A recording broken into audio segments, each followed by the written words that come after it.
እኔምልሽ ልዕልት ግን በጣም ደስ የምትለች ነች አይደል? በጣም ደስ የምትል እኔ ወድጃታለሁ። ቅድም እኮ አንቺ ስታለቅሺ አቅፋሽ አብረሽ ስታለቅስ በጣም ነው ያሳዘነች። እኔ በጣም ነው ያሳዘነች። አላያትም አጥፍቻለሁ ብላ ይቅርታ ስጠይቅ አይቻታለሁ። እኔ ግን ያቺ ርብቃ በጣም ነው የምታስጠላኝ። የሆነች ነገር እያደረገች በጣም ወደፊትም ልወድህ አልችልም። እንደውም ከሌላ ጊዜ በተለየ በጣም ያስጠላኝ። አውቃለሁ እንደምትይኝ። ለዛም ነው በወንድምሽ ልታስገድኝ ይዘሽው የመጣሽው። እኔ ላስገድልህ ይዤው አልመጣሁም። እና ሽጉጥ ይዞ የመጣው ሊያሳልመኝ ነው? ሽጉጥ ይዞ የመጣው ሊገልህ ሳይሆን ሊያስፈራራህ ነው እንዴ? ስንቴ እኔ ነገርኩህ። ደግሞ ወንድሜ ሰው የሚገል አይነት ሰው አይደለም። አረ ወንድምሽ ለአንቺ መልአክ ነው አይደል? ሰው የማይገድል ለሰው የሚራራ። በወንድሜ እንድታሾፍ አልፈልግም። እሺ እጅግ በጣም ጨነቀኝ። አባዬ ምንም መፍራት አያስፈልግም። ጓደኛዋ ቤት ነች፣ ደህና ነች። እኔ እንጃ ማታ ስልክ ደውልኝ ስልህ ጠዋት ደውላለሁ ብላኝ ነው። አዎ ብያለሁ። ስለዚህ እባክህ አሁን ደውልላት እና እኔ ግን ርብቃ በጣም ነው የምታስጠላኝ። አብሬያት ባልሄድ እራሱ ደስ ይለኛል። እኔም አልወዳትም። አብራን ባትሄድ ደስ ይለኛል። ታዲያ አብረሽ መጥመቻ በላት እንዴ? እንደዛ ስንላት አባዬ ከሰማ ይደብረዋል። እነሱ ይደብረዋል ብለን ከማንፈልገው ሰው ጋር ልንሆነ አባዬ ከሚከፋ ይሻላል። ለምንድነው መሄድ ማትፈልገው? ርብቃ አብራን ስለምትሄድ ለዛ ነው የደበረ? ለዛ ነው የደበረ። እሷ ካለች አለ አንተ ምን አገባህ? አብራን ትሄድ፣ እንዲሁም እዛ እንጫወትባታለን። እንዴት ነው? ምን መሰለህ የምናደርገው? አልከርክ እንደዛ ማድረግ እንችላለን? አዎ እንችላለን። ሰላም የካያ ቤተሰቦች እንደምን አላችሁ? እንኳን ደህና መጣችሁ። በካያ ድራማ ዛሬ ይሄን ይመስላል። በአሁኑ ሰዓት ግራ አጋቢኝና እንዲሁም ደግሞ አጣብቂኝ ውስጥ የገባው የብሩኬ ጉዳይ ፍጻሜውን ያገኘ ይመስላል። ብሩኬ እንግዲህ ያልታሰበውን ውል ፈጽሞለታል ማለት ነው። በደስታ እንግዲህ እንዲዘል ልቡን ካደረገው መካከል ሚኪያስ አንደኛው ነገር ብዙ ጥረቶች እያሉበት አሁን ላይ ሳቅ በሳቅ ያደረገው ጉዳይ አንዱም የብሩኬ ፊርማና እንዲሁም ደግሞ ብሩኬ በጅልነት ያስረከበውን ሰነድ እሱን እየተመለከተ ሲያፌዝበት ነበር። በአባባ ላይ ሲሳለቅባቸው የቆየው ሚኪያስ መጨረሻው ምን እንደሚሆን ባያቅም አሁን ላይ ደስታውን ረብ አድርጎለታል። በገንዘብ ብቻ ሁሉንም ነገር መግዛትና ማድረግ ሁሉንም ነገር መፈጸም የሚችል የሚመስለው ሚኪያስ ዛሬ እንግዲህ ፖሊሶቹን ሳይቀር እንደ ገንዘብ መጠን እያሽከረከራቸው ይገኛል ማለት ነው። በሱ ሀሳብና እንዲሁም ደግሞ በሱ ፍላጎት መሰረት ሰዎችን አፍርሶ መስራት አቅም ያለው የመሰለው ሚኪያስ አሁንም በሀሳቡ እንደቀጠለበት ነው። ከዚህ ባሻገር አሁን ላይ የብሩኬና እንዲሁም ደግሞ የትርሲት ግንኙነት መጀመሪያ ላይ ሳይቋረጥ ገና የነበረው የማንነት ጥያቄ ዛሬ ለብሩኬ አልተመለሰለትም። ብሩኬ ሞቷል ከተባለ በኋላ የብሩኬን መኖር በህይወት ለማረጋገጥ የሱ የመኖር ማስታወቂያ ያስፈልገዋልና ይህን መታወቂያ ለማግኘት አሁን ላይ እንግዲህ ጥቂት ቀናቶች ሲቀሩት ነው ይህንን ሰነድ አምጥቶ ያስፈረመው። ብሩኬ ለሚኪያስ እጅግ አስፈላጊ ሊሆን ይችላል፣ ግን ደግሞ ብሩኬ ማንነቱን ጉዳይ ካረጋገጠ በኋላ በእርግጠኝነት የሚፋለመው ይሆናል ማለት ነው። አሁን ላይ ልጆቹ ኬክ ይዛላቸው የገባችው እንግዲህ በየዋህነትና በመልካምነት እሷ ልጆችን ልታስደስት ብላ ይዛው የገባችው ኬክ ሀዘኑን እንደ አዲስ ቤቱን ሀዘን ቀስቅሶባቸው አይተናል። ሁሉም እየተላቀሱ ነበር። ልጅቷ እንግዲህ በአሁኑ ሰዓት ላይ ኬኩን ያመጣችው ልዕልት ብትሆንም ልዕልት እንግዲህ ኬኩን ይዛ የመጣችበት መንገድ ለልጆቹ ደስታ ነው እንጂ እንደዚህ ለቅሶ በለቅሶ ቤቱን ያረጋል ብላ አላሰበችም ነበር። ፌቨን እንግዲህ ሳታስበው እናታችን እኮ የሞተችው የልደቷ ቀን ኬኳን ሳትቆርስ ነው፣ እማዬን አስታወሰኝ በማለት አልበላም ብላ ኬኩን እንግዲህ ስትለመን ያዙ ይልቀቁኝ ስትል ነበርና ሁላቸውም ግራ ተጋብተው ልዕልትም ይቅርታ ጠይቃለች ማለት ነው። ኬኩን በደስታ ጊዜ ነው እንጂ የሚበላ እንዴት ለሀዘን ቀን ይዘሽ ትመጫለሽ በማለት በጣም እያካበደችና መጥፎ ቃላቶችን እንዲሁም መጥፎ ሀሳብ በሰዎች ላይ እየዘራች የነበረችው ርብቃ አሁንም ቢሆን የእሷ ስግጥና የተዋት ነገር ምንም ነገር የለም። በጣም ትፈታተናታለች፣ አብዝታ ትጠላታለች፣ አትወዳትም።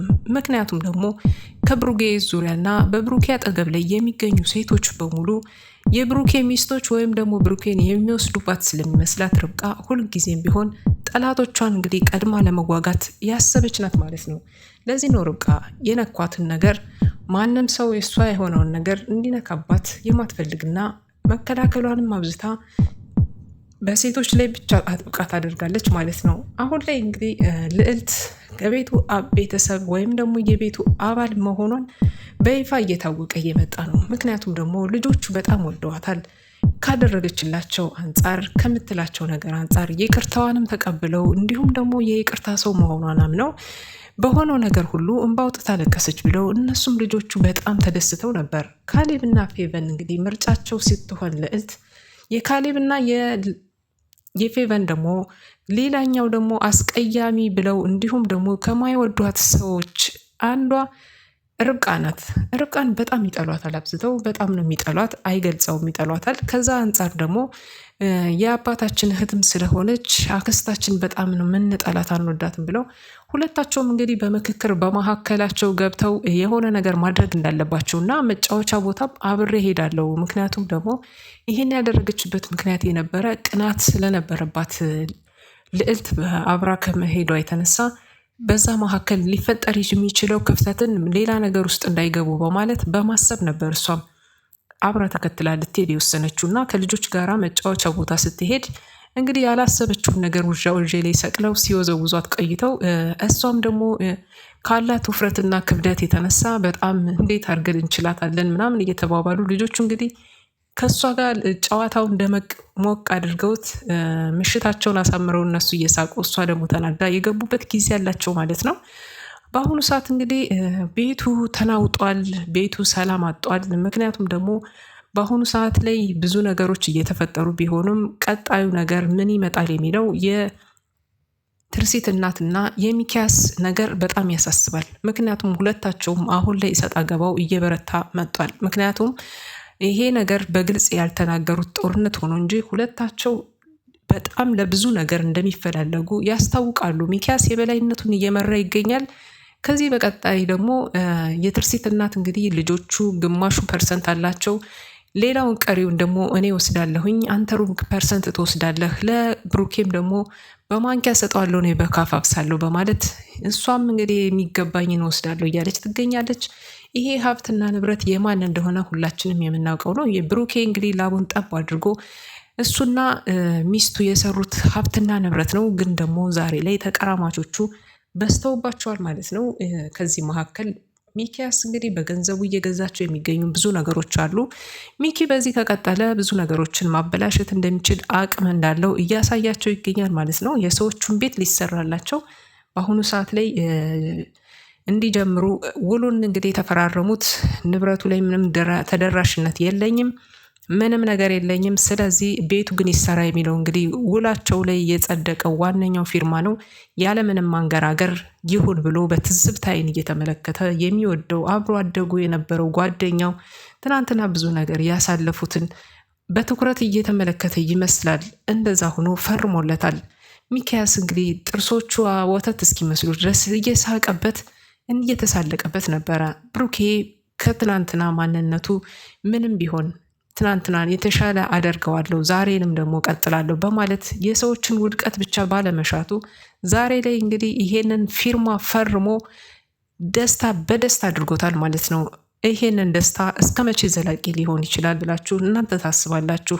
ምክንያቱም ደግሞ ልዕልት ይሄንን ጉዳይ ስታቅ ሌላ ችግሮችና ሌላ መዘዞች ይፈጠሩበታል። ልዕልት ያላወቀችው ጉዳይ ይሄንን ብሩኬ በመፈረሙ ሌላ መዘዝ ውስጥ እንደገባና ሌላ ችግሮችም እንደሚያመጡበት በእርግጠኝነት እየታወቀ ነው። ሌላው ነገር በአሁኑ ሰዓት ላይ እንግዲህ አጋቹና እንዲሁም ደግሞ የሚኪያስ ጉዳይ ነው። አጋቹ በአሁኑ ሰዓት የሚፈልገው ብዙ ነገሮች እንዳሉ ሆኖ አሁን ላይ ብዙ ነገሮች ያልተሳኩና ያልተስተካከሉለት ነገሮች አሉ። እንግዲህ የሚስትየዋን ወይም ደግሞ ለአሁን ሰዓት ላይ አፍቅሬሻለሁ የሚላትን የሚኪያስን እህት ጉዳይ ወደኋላ ቸለል ያለው አይመስልም። ምክንያቱም ደግሞ ይሄን ነገር ቀጣይነትና እንዲሁም ደግሞ ከሱ ጋር የፍቅር ህይወት ብትኖር እንደሚመቸው አይነት ነገር አድርጎ በራሱ ላይ እያሰብ ይገኛል። ግን ደግሞ ደፍሯታል። ከዛ ባሻገር ደግሞ ሲያሰቃያትም ሲደበድባትም ነበረ። ሚኪያስን ይዘሽ የመጣሽውን ልታስገድይ ነው ሆን ብለሽ ነው እያለ ብዙ ነገሮችን ሲያደርግ ነበር። እሷም ያለ አጋጣሚውን ተጠቅማ እንግዲህ ሚኪያስ ማን እንደሆነ ወንድሟን በግልጽ ያወቀች ይመስላል ማለት ነው። የሚኪያስን ማንነት ደርሳበታለች። ወረቀቱ ፊርማ በኋላ ምን ሊከሰት ይችላል የሚለው በጣም አሳሳቢ ነው። ምክንያቱም የአጋቹን ሰው ጭንቅላቱን ፈንክታ ለማምለጥ ስትሞክር ግን ደግሞ የበሮቹ ቁልፍ አጣቸው፣ ስትሽከረከር ነበር። አጋቹም እንግዲህ ከሞተበት ቦታ ማለት ይቻላል በደመ ነፍስ ተነስቶ አታመልጭኝም እያለ ነበረ።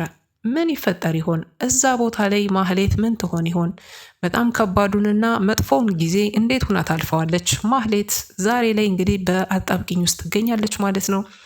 ማንስ ሲሆን የእሷን እርዳታ ፈልጎ እስከ መጨረሻው ድረስ ህይወቷን ሊከላከልና ሊያድናት የሚችለው? ልዕልትስ የማን ልጅ ወይም ደግሞ የማን ጓደኛ ትመስላችኋለች? ምክንያቱም ደግሞ አሁን ላይ እንግዲህ ፖሊሱ አንድ የሚፈልጋት በማደጎ ያደገች ልጅ እንዳለች እየተናገረ ነበር። ማን ትሆን? እናንተ ቀሪውን ኮሜንት ላይ ያስቀምጡልኝ፣ አየዋለሁ። ቀጣዩን ደግሞ ክፍል ይዤላችሁ እስከምመለስ መልካም ቆይታ ይሁንላችሁ። ድል ለብሩኬ ይሁን እያልን እንግዲህ የፈረመው ፊርማ ምን እንደሆነ ባናቅም አጠቃለን ለብሩኬ ድል እያልን ነው ማለት ነው።